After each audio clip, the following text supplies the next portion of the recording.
Bonjour à tous, c'est Gaëlle Pelloual. J'espère que vous allez très bien.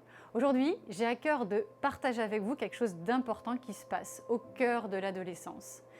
Et je vais vous parler de vos sens. On parle des hormones, on parle du changement du corps, on parle de tout ça, mais on ne se rend pas compte qu'à l'intérieur, il y a vos capteurs sensoriels qui sont en train de complètement exploser. Les capteurs sensoriels, c'est ce qui vous permet de vous placer et de vous déplacer dans le monde qui vous entoure. Et ce qui vous arrive, c'est que, en fait, comme vous changez, vous ne vous rendez pas compte de cette explosion immense. Bien sûr, personne ne s'en rend compte, mais tous les jours, vous êtes en train de redéfinir le monde qui vous entoure à travers vos sens. Alors, je ne parle pas que des 5 sens majeurs, je parle aussi des 4 sens internes qui sont à l'intérieur. Parce que nous en avons 9. Eh bien oui, on en a 9. Et souvent, on nous apprend 5. Okay. Tout le temps, d'ailleurs, on nous apprend 5, alors que nous en avons 9. Il y a aussi à l'intérieur de votre corps l'équilibrioception, la nociception, la proprioception et qu'est-ce que j'ai pas dit? Thermoception. Voilà, 4 sens internes qui eux aussi sont en train de bouger et de grandir en même temps que vous. Et tous vos sens, c'est votre connexion au monde extérieur. Et ce qui se passe, c'est que vous devez tous les jours apprendre à gérer, sans vous en rendre compte, le monde qui change.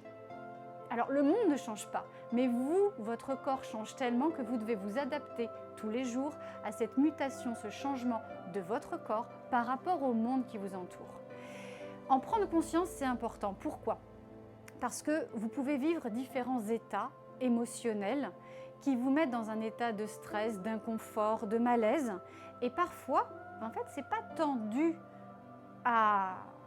aux circonstances. C'est l'association des circonstances avec votre propre nouvelle perception. Comme vous redéfinissez le monde à votre façon, à votre manière, en fonction de tout ce qui vous entoure, de vos perceptions sensorielles, eh bien, ça peut dégager aussi un stress, une adaptation tous les jours. C'est pas toujours évident. Demander à un adulte de s'adapter tous les jours à quelque chose de nouveau, ben, ça carbure en énergie, ça demande beaucoup d'attention. Et même si, en fait, vous ne vous en rendez pas compte, mais c'est ce que vous faites. Voilà. Et ces capteurs sensoriels vont se multipliant, il va se passer un autre truc parallèlement, c'est que vous allez vivre les choses davantage émotionnellement, donc avec un sentiment, un état qui va s'installer avec vous, mais pour lequel vous n'allez pas forcément y apporter de la raison. C'est comme ça, il faut le savoir. Parce que cette émotion va vous transmettre un message important. Elle va vous permettre en permanence de vous réadapter et de coder à nouveau le monde qui vous entoure en fonction de vous, en fonction de cette nouveauté, en fonction de ce qui vous habite maintenant. Et comme vous n'êtes plus des enfants, eh bien vous vous adaptez à travers ce procédé à définir le monde en fonction de qui vous êtes. En fait, vous recodez le monde en fonction de ce que vous percevez. Et votre cerveau va percevoir consciemment le monde qui change. Mais vous changez tellement qu'en fait, le codage que vous allez recevoir, la réponse cérébrale qui va se passer, ce sera de l'émotion. Et dans l'émotion, il y a de l'information. Et cette information, quelle qu'elle soit, que ce soit une joie, que ce soit une tristesse, que ce soit une colère, que ce soit un dégoût peut-être, ou enfin quelque chose de nouveau, en tout cas qui s'installe à l'intérieur de vous, vous permet de vous dire que vous êtes en train de changer, que vous percevez le monde autrement.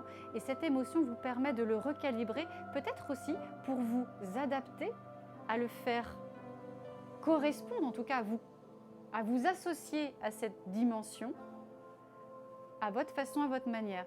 Finalement, si je prends un exemple, prenons une réaction de tristesse par rapport à quelque chose qui vous avait jamais touché, qui maintenant commence à vous toucher. Vous éprouvez une tristesse parce que une information, une situation vous touche plus maintenant qu'avant. Pourquoi ça vous touche plus maintenant qu'avant? C'est parce que vous la ressentez. C'est parce que vous devenez des hypersensibles. Vous recevez l'information. Ces capteurs sensoriels vous permettent de le percevoir. Et l'émotion, de le vivre, d'en avoir conscience. Vous vivez une tristesse, ça veut dire quoi? Quelque chose a changé à l'intérieur de vous. Eh bien, c'est votre perception de cette information qui est en train de prendre une nouvelle dimension, un nouveau codage. Et cet état, ce sentiment, cette tristesse, mettons, comme on dit là, vous pouvez vous poser aussi et vous demander, finalement, qu'est-ce qui a changé dans ma perception? Qu'est-ce qui change en moi pour que maintenant je le vive comme ça? C'est quoi l'information?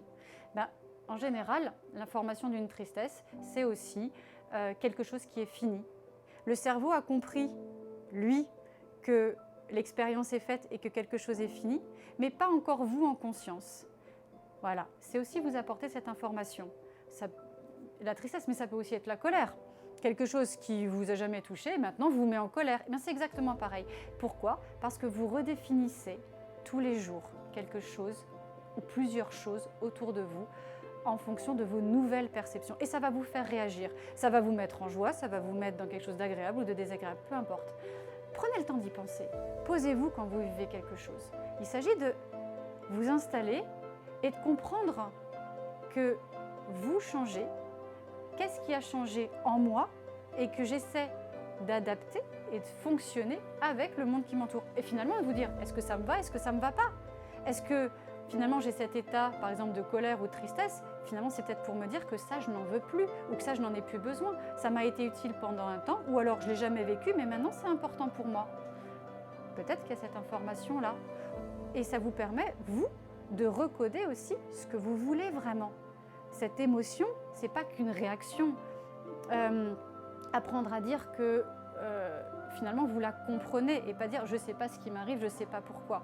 Simplement, il y a quelque chose de nouveau et vous devez saisir cette information pour pouvoir comprendre ce que vous laissez ou ce que vous gardez finalement.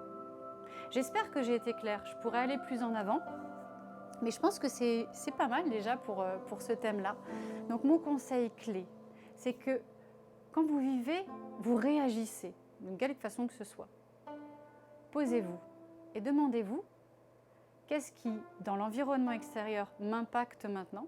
Qu'est-ce que j'éprouve dans le panel des émotions? Si vous voulez, je ferai une capsule aussi sur tout le panel des émotions et finalement le message aussi que ça peut vous apporter. Je pense que ça peut être utile. C'est une bonne idée. Merci pour la suggestion.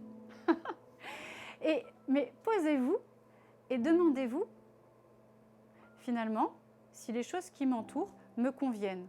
Si oui, on ne change rien. Sinon, qu'est-ce que je peux changer? Pas en moi, parce qu'il ne s'agit pas non plus de se changer, mais qu'est-ce que j'en comprends? Et finalement, qu'est-ce que je voudrais à la place, maintenant que cette information sensorielle m'arrive? Voilà. Je vous remercie beaucoup pour votre écoute.